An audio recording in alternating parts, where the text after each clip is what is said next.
এই মিষ্টি গরুটাকে আজ মেরে ফেলতে হবে, তাই না ভাইয়া? মেরে ফেলা নয় আয়েশা, আমরা এই গরুটাকে কুরবানি করব। একই তো হলো, মরেই তো যাবে। এক নয়, কুরবানি করা হয় আল্লাহর তাকওয়া অর্জনের জন্য, বুঝেছো? এটা অনেক সওয়াবের কাজ। কিন্তু আমার খুব মায়া হচ্ছে ভাইয়া। তাহলে তোমাকে একটা গল্প বলি, শোনো। হযরত ইব্রাহিম আলাইহিসসালামকে আল্লাহ পাক স্বপ্নে বলেন তার ছেলে ইসমাইল আলাইহিসসালামকে কুরবানি করতে। আল্লাহর সন্তুষ্টির জন্য তিনি তার প্রিয় পুত্রকে কুরবানি করতে নিয়ে যান, কিন্তু আল্লাহর আদেশে সেখানে একটি দুম্বা কুরবানি হয়। এই জন্যই আমরা প্রতি বছর কোরবানি দেই। হ্যাঁ আয়েশা। আব্দুল্লাহ, আয়েশা, ঘরে আসো, শ্যামাই রান্না করেছি। মায়ের ডাক শুনে দুজনেই দৌড়ে বাড়ির ভেতরে চলে গেল। তোমরা বাইরে কি করছিলে? আমার কোরবানির গরুটাকে দেখছিলাম বাবা। ও আচ্ছা আচ্ছা। আব্দুল্লাহ, তুমি তাড়াতাড়ি সেমাই খেয়ে নাও, আমরা এক্ষুনি নামাজে যাব। সেমাই খাবো না বাবা, আমার ইচ্ছে করছে না। ঈদের দিনে মিষ্টি জাতীয় কিছু খেয়ে নামাজে যাওয়া সুন্নত বাবা, খেয়ে নাও। হ্যাঁ, আমিও এটা জানি। তাছাড়া সকালে উঠে গোসল করা, খুশবু মাখাও সুন্নাত। তুমি তো দেখছি অনেক কিছুই জানো মা। চলো আব্দুল্লাহ, তাড়াতাড়ি করো। আব্দুল্লাহ ও তার বাবা শ্যামাই খেয়ে ঈদের নামাজে গেল।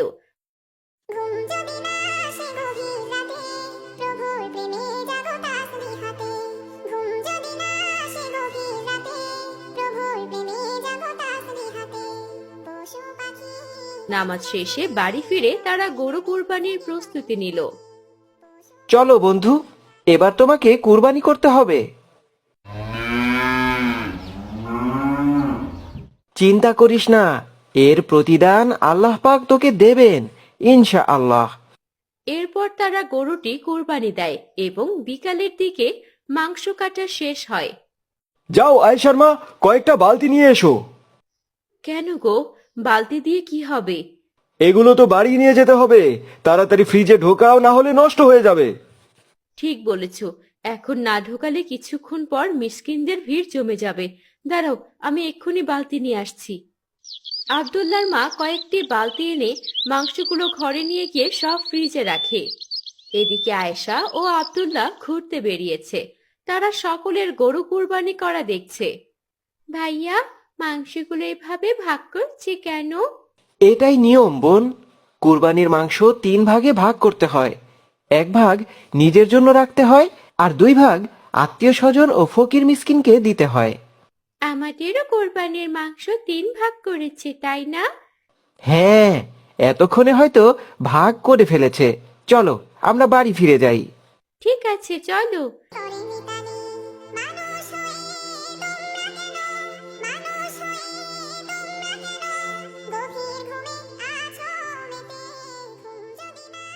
আয়েশা ও আব্দুল্লাহ বাড়ি ফিরে আসে।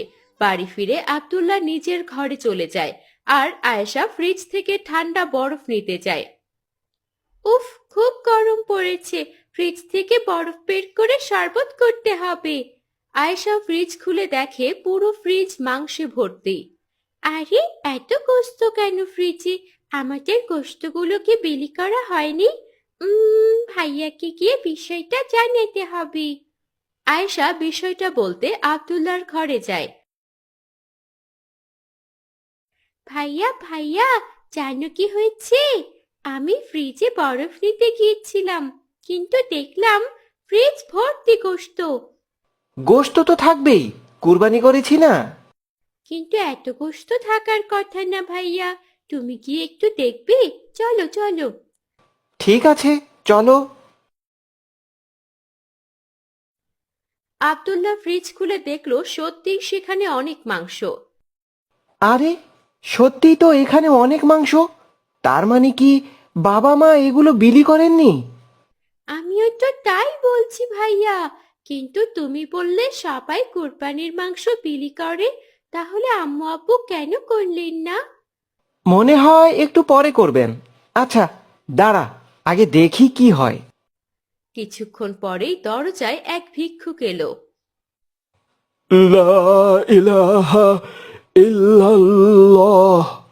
বাবা, আজকের এই পবিত্র দিনে কিছু দান করুন বাবা।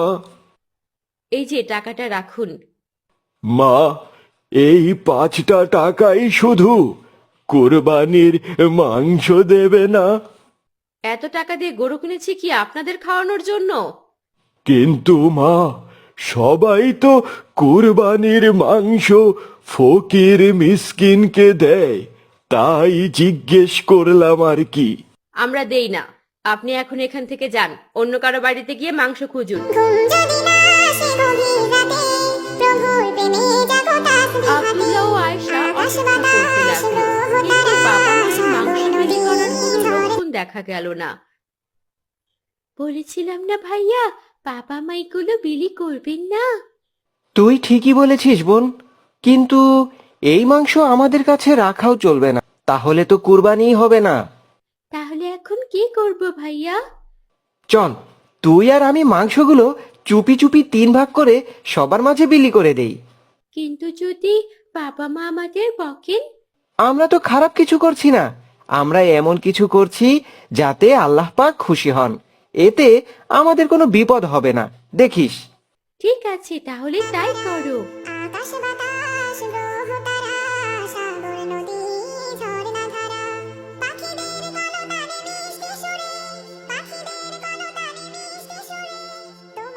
আয়েশার মা, ও আয়েশার মা, আরে একটু মাংসের ঝোল আর মাংস দাও না, রুটি দিয়ে খাই। দুপুরে যা রান্না করেছিলাম সেগুলো শেষ হয়ে গেছে। তো ফ্রিজ থেকে বের করে রান্না করো। ঠিক আছে ঠিক আছে, করছি।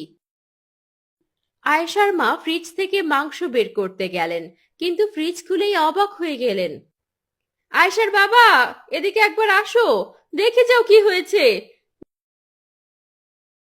কি হয়েছে? এভাবে চেঁচাচ্ছ কেন? দেখো, ফ্রিজে আমরা কত মাংস রেখেছিলাম, কিন্তু মাংস তো কমে গেছে। আরে হ্যাঁ, তাই তো। এই মাংসগুলো কে নিল? তখনই সেখানে আব্দুল্লাহ ও আয়েশা এসে দাঁড়ালো। বাবা, আমরা মাংসগুলো গরিব দুঃখীদের মাঝে বিতরণ করে দিয়েছি। কি? তোমরা মাংসগুলো গরিবদের দিয়ে দিলে? এখন তোমরা মাসভর কি খাবে? বাবা, ওগুলোতে তো আমাদের হক ছিল না, যাদের হক আমরা তাদেরকে দিয়ে এসেছি। কি আবুল তাবুল বকছিস? যাদের হক তাদের দিয়েছিস মানে? ওরা কি গরু কেনার সময় টাকা দিয়েছিল নাকি? ওদের হক আল্লাহ পাকই করে দিয়েছেন মা। তোমরা এভাবে কুরবানি করে মাংস ফ্রিজে রেখে দিলে কুরবানি তো হবে না। আরে কুরবানি কেন হবে না? আমরা তো কুরবানির দিনে গরু কুরবানি দিচ্ছি। শুধু গরু কুরবানি দিলেই হয় না বাবা, কুরবানির কিছু নিয়ম আছে, সেগুলো তোমরা মানছো না। আল্লাহ পাক তো বলেছেন তার কাছে কুরবানির কোনো মাংস পৌঁছায় না, তাহলে মাংস আমরা যা ইচ্ছা তাই করতে পারি। তুমি বয়সে এত বড় হয়েও ছোটদের মতো কথা বলছো কেন বাবা? আল্লাহর সন্তুষ্টি কি এমনি এমনি মিলবে যদি তার নিয়ম না মেনে কুরবানি করো? হ্যাঁ, এটা তুমি ঠিক বলেছ, এভাবে তো কখনো ভেবে দেখিনি। আল্লাহ পাক যেভাবে নিয়ম করে দিয়েছেন ঠিক সেভাবেই কুরবানি করা উচিত, আর আমরা 2 ভাই বোন তাই করেছি। তোরা দুজন একদম ঠিক কাজ করেছিস। আমরাই এতদিন অন্ধ ছিলাম, তোরা যেভাবে বুঝেছিস আমরা সেভাবে ভেবে দেখিনি রে। তাহলে এরপর থেকে সঠিক নিয়মে কুরবানি করবে তো বাবা? ইনশাআল্লাহ মা। ছোট্ট আব্দুল্লাহ ও আয়েশার কারণে তাদের বাবা মায়ের ভুল ধারণা ভেঙে যায় এবং তারা পরবর্তীতে সঠিকভাবে কোরবানি করার নিয়ত করেন। এর আগের ভিডিওতে কুইজের সঠিক উত্তর দিয়েছেন জান্নাত তাসনিম, হাফসা, রুমাইসা, সাব্বির, জুবায়ের, মারিয়া ও আরো অনেকে। আজকের কুইজ হলো, কোরবানির মাংস সাধারণত কয় ভাগে ভাগ করা উত্তম?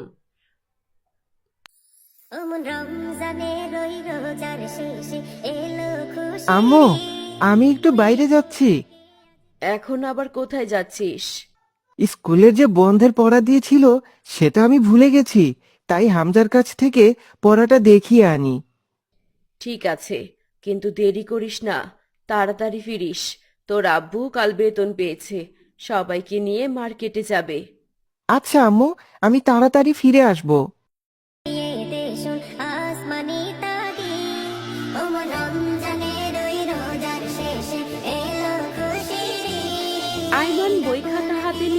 হামজার বাড়িতে প্রবেশ করে। আসসালামু আলাইকুম আন্টি। ওয়ালাইকুম আসসালাম। কি ব্যাপার আয়মান, সকাল সকাল বই খাতা নিয়ে হাজির হলে যে? আমি একটু হামজার কাছে এসেছি। হামজা কোথায়? হামজা তো ওর ঘরেই আছে। ওর আরো অনেক বন্ধু বান্ধব এসেছে। যাও, তুমিও ঘরে যাও।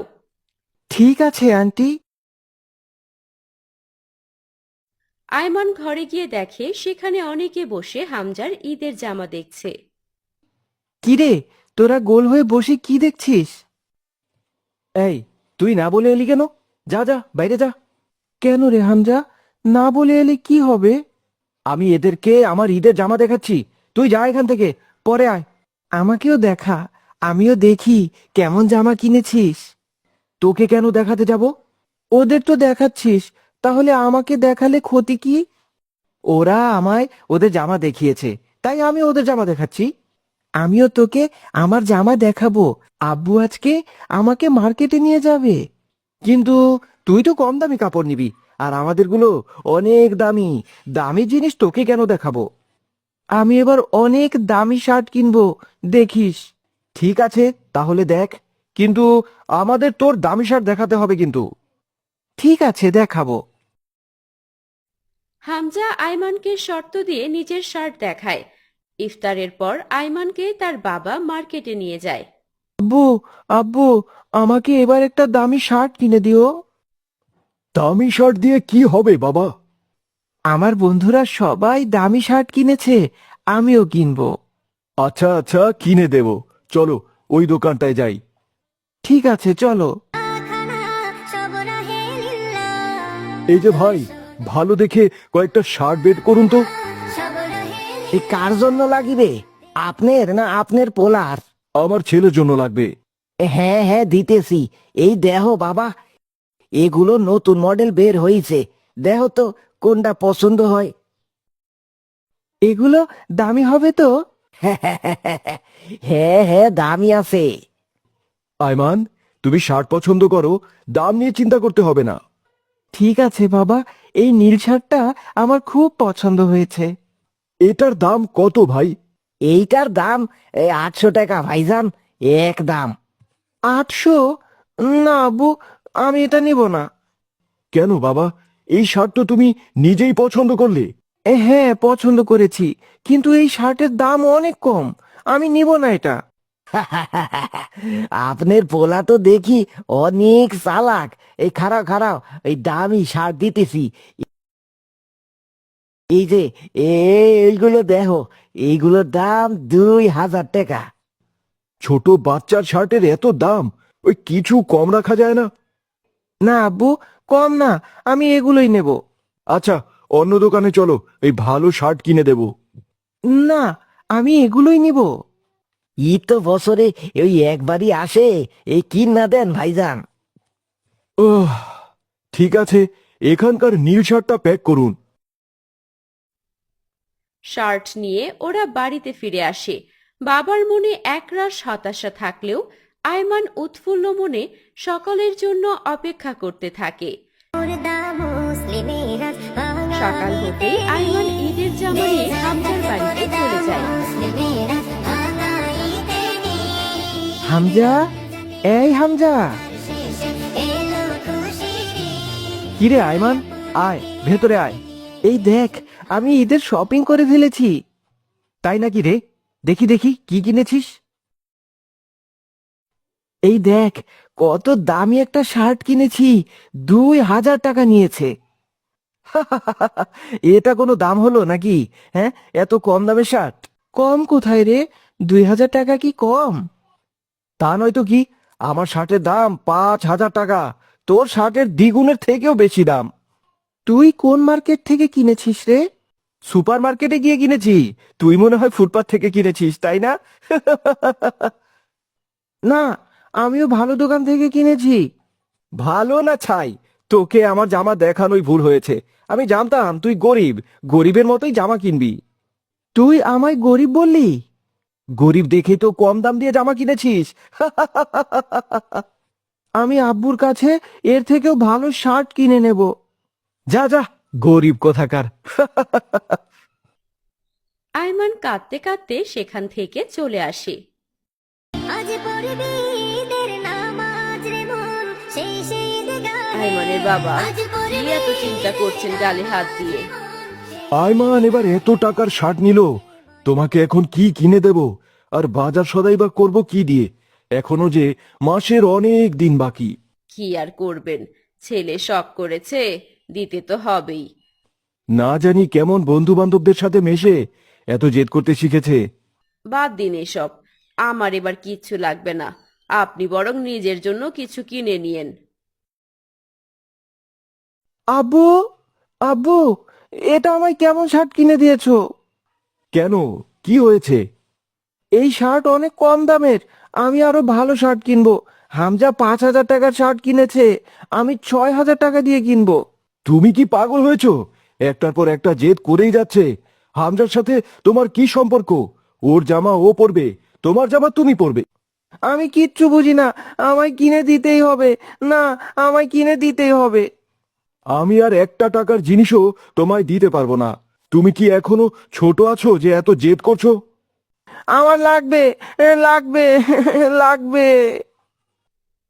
আয়মানের এমন জেদ দেখে তার বাবা তাকে চড় মারেন। যাও যাও, ঘরে যাও। এই শার্টও তোমায় পরতে দেব না। এত যদি দামি শার্ট কিনতে মন চায়, নিজের টাকা রোজগার করে তারপরে কেনো, যাও। আয়মান কাঁদতে কাঁদতে ঘরে চলে যায় এবং দরজা বন্ধ করে দেয়।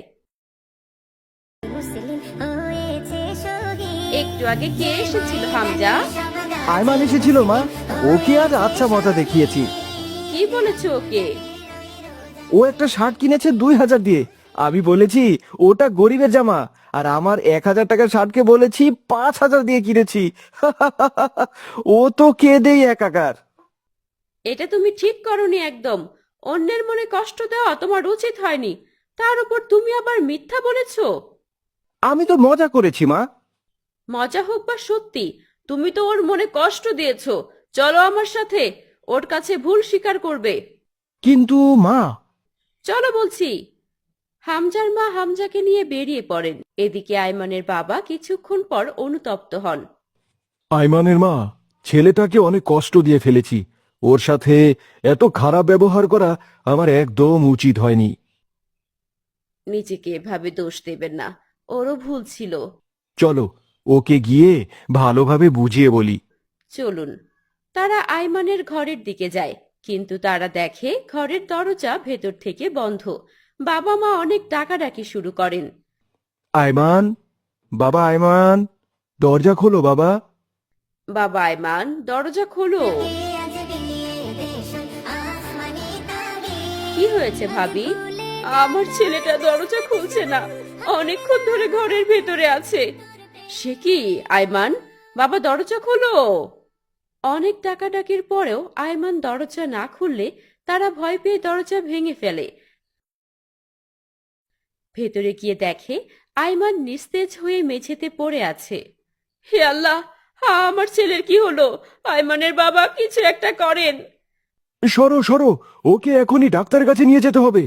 আয়মানকে দ্রুত হাসপাতালে নিয়ে আসা হয় এবং সঠিক চিকিৎসায় সে সুস্থ হয়ে ওঠে। তুমি কেন এতগুলো পিল খেতে গেলে বাবা?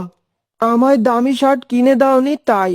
তোমার জীবনের মূল্য কি 6,000 টাকা? শোনো বাবা, ঈদ মানে শুধু নতুন জামা নয়। সামান্য একটা ঈদের জামার জন্য তুমি নিজের জীবন হারাতে যাচ্ছিলে। আমার বন্ধুরা সবাই আমাকে গরিব বলতো।